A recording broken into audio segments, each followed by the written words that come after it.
신명기 5장과 21장에는 부모에게 순종하는 자가 받을 복과 불순종하는 자가 받을 심판에 대해서 말씀을 하고 있어요. 먼저 신명기 5장 16절 말씀을 보면 부모에게 순종하는 자가 받을 축복에 대해서 기록하고 있는데, 너는 내 하나님 여호와께서 명령한 대로 네 부모를 공경하라. 그리하면 네 하나님 여호와가 내게 준 땅에서 네 생명이 길고 복을 누리리라. 아멘. 에베소서 6장 1절에 3절 말씀을 보면 자녀들아 주 안에서 너희 부모에게 순종하라. 이것이 옳으니라. 내 아버지와 어머니를 공경하라. 이것은 약속이 있는 첫 계명이니 이로써 네가 잘되고 땅에서 장수하리라. 아멘. 골로새서 3장 20절에도 기록되어 있습니다. 자녀들아 모든 일에 부모에게 순종하라. 이는 주 안에서 기쁘게 하는 것이니라. 모든 일에 부모에게 순종하는 것이 주님 안에서 주님을 기쁘시게 하는 일이라는 거예요. 아멘. 디모데후서 5장에는 이렇게 되어 있습니다. 또 어려서부터 성경을 알았나니 성경은 능히 너로 하여금 그리스도 예수 안에 있는 믿음으로 말미암아 구원에 이르는 지혜가 있게 하느니라. 모든 성경은 하나님의 감동으로 된 것으로 교훈과 책망과 바르게 함과 의로 교육하기에 유익하니 이는 하나님의 사람으로 온전하게 하며 모든 선한 일을 행할 능력을 갖추게 하려 함이라. 아멘. 디모데에게 하는 사도 바울의 말이죠. 그죠? 어려서부터 성경을 알았는데 성경은 능히 믿음으로 말미암아 구원에 이르는 지혜가 있게 하는 말씀이다. 그러니까 성경을 부지런히 읽고 그리고 듣고 묵상하는 게 귀한 거예요. 내 마음에 소원을 두고 행하시는 하나님이에요. 그죠? 그 소원을 두고 행하셨는데 걸림돌 때문에 뒤로 물러갈 것이 아니라 도리어 그 걸림돌을 넘어서기를 바래요. 신명기 21장 18절에서 28절의 말씀은 부모의 말씀에 불순종하는 자에게 주어지는 심판의 말씀인데 무섭습니다.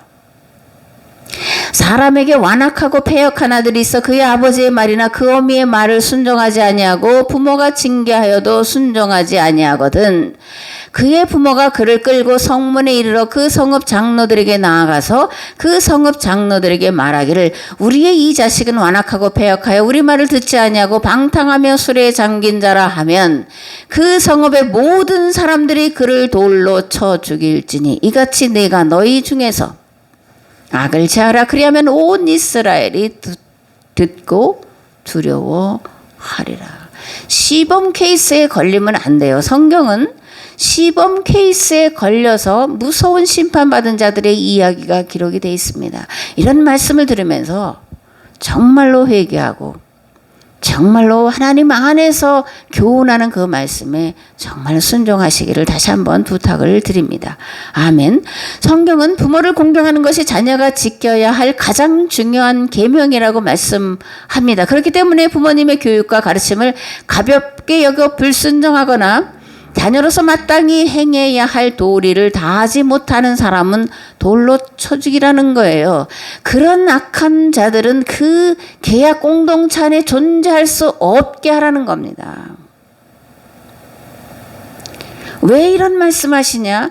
부모의 말씀을 거역하는 것이 곧 하나님의 말씀을 거역하는 것이고 하나님의 말씀을 거역하는 것이 부모의 말씀을 거역하는 건데 이거는 가정의 질서를 깨트리고 그 공동체의 질서와 평화와 화평을 깨뜨리기 때문에 그러는 거예요.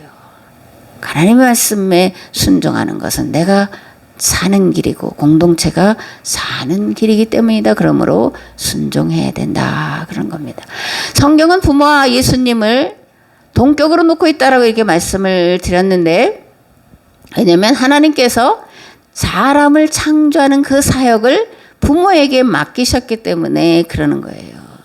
거듭 말씀드리지만 그래서 부모의 말은 곧 하나님의 말씀과 같은 권위를 가진다라는 것을 알아야 됩니다. 물론 악한 부모 그런 부모를 여기서 말하는 게 아니에요. 주 안에서. 그죠? 주 안에 있는 부모가 권면하는 말은 하나님의 말씀으로 받아들여야 한다. 그런 겁니다. 아멘. 하나님으로부터 부모에게 주어진 권위가 있어요.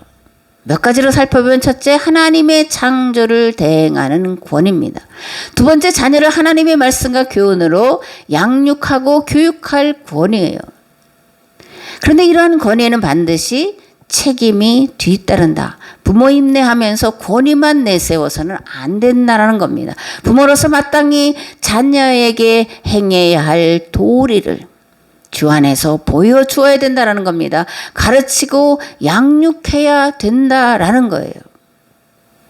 그래서 자녀들로 하여금 하나님의 말씀에 순종하는, 그래서 그 자녀들로 인하여 이 땅에 하나님 나라를 이루어 가도록 교육과 훈련을 시켜야 한다라는 겁니다. 세 번째로 자녀를 축복할 축복권이 부모에게 주어져 있어요. 우리는 목사에게 축복권이 주어져 있다 이렇게 말하지만 없다라는 얘기보다 성경은 부모가 자녀를 축복할 권한이 있다라고 창세기부터 기록을 해놓고 있어요.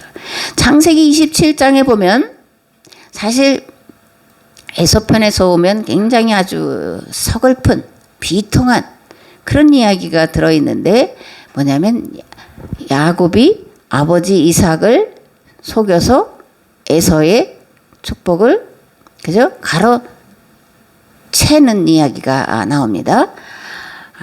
내가 오기 전에 내가 다 먹고 그를 위하여 축복하였은즉 그가 반드시 복을 받을 것이니라. 에서가 그의 아버지의 말을 듣고 소리내어 울며 아버지에게 이르되 내 아버지여 내게 축복하소서 내게도 그리하소서. 또 이르되 아버지께서 나를 위하여 빌 복을 남기지 아니하셨나이까. 이삭이 에서에게 대답하여 이르되 내가 그를 너의 주로 세우고 그의 모든 형제를 내가 그에게 종으로 주었으며 곡식과 포도주를 그에게 주었으니 내 아들아 내가 내게 무엇을 할 수 있으랴. 축복한 것을 번복하면 될 것 같잖아요. 그죠? 왜냐하면 야곱이 속였기 때문인데 그죠? 그러면 우리 같으면 네가 속였으니까 그거 아니고 다시 에서에게 축복할 것 같지만 그렇지 않습니다. 성경을.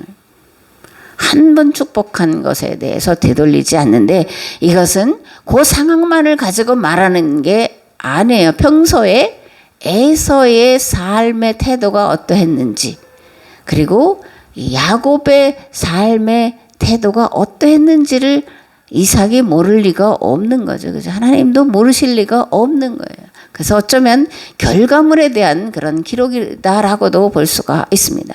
부모는 하나님의 심정으로 자식을 축복하는 존재이고 그렇게 해야만 하는 존재여야 합니다. 부모가 하나님의 심정으로 자녀를 축복할 때 하나님은 부모가 선언하는 축복을 그대로 이루어 주시는 줄 믿으시기 바랍니다. 아멘.